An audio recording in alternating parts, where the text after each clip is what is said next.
ఈ వీడియోలో మీరు చూడబోయే ల్యాప్టాప్ నా దగ్గర 10 సంవత్సరాల నుంచి ఉంది. నాకు లెనోవో బిల్డ్ క్వాలిటీ బాగుంటుందని తెలుసు, కానీ మరి ఇంత బాగుంటుందని నేను అస్సలు ఎప్పుడూ ఎక్స్పెక్ట్ చేయలేదు. 10 సంవత్సరాల నుంచి కూడా ఈ ల్యాప్టాప్కి ఎటువంటి ప్రాబ్లము రాలేదు. కేవలం వచ్చిందల్లా ఒకటి, అదే బ్యాటరీ బ్యాకప్. ఎందుకంటే దాదాపు 10 సంవత్సరాలు అయింది కదా, బ్యాటరీ బ్యాకప్ ఆటోమేటిక్గా తగ్గిపోతుంది. చూడండి, ఛార్జింగ్ లైట్ కూడా వెలుగుతుంది. ల్యాప్టాప్ ఇప్పుడు ఆన్ చేస్తున్నాం. అక్కడ మీకు స్క్రీన్ పైన కొన్ని బుడగలా కనిపిస్తున్నాయి కదా, అది ఎందుకంటే ఈ ల్యాప్టాప్ని ఆన్ చేసి కూడా దగ్గర సంవత్సరం పైన అయింది. ఇన్ని రోజులు మూసే పెట్టడం వల్ల అలా లోపల అలా తయారైంది అంతే. అంతకుమించి లోపల సాఫ్ట్వేర్ ప్రాబ్లం అయితే ఎప్పుడు ఏది రాలేదు. ఇప్పుడు మనం ఆన్ చేసి చూద్దాం ఇక్కడ ఏముంటుందో.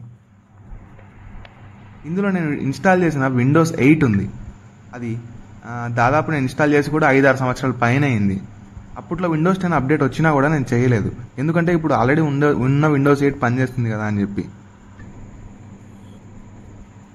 మీ దగ్గర కూడా ఇలాంటి ల్యాప్టాప్ ఏదైనా ఉంటే కింద కామెంట్స్లో చెప్పండి.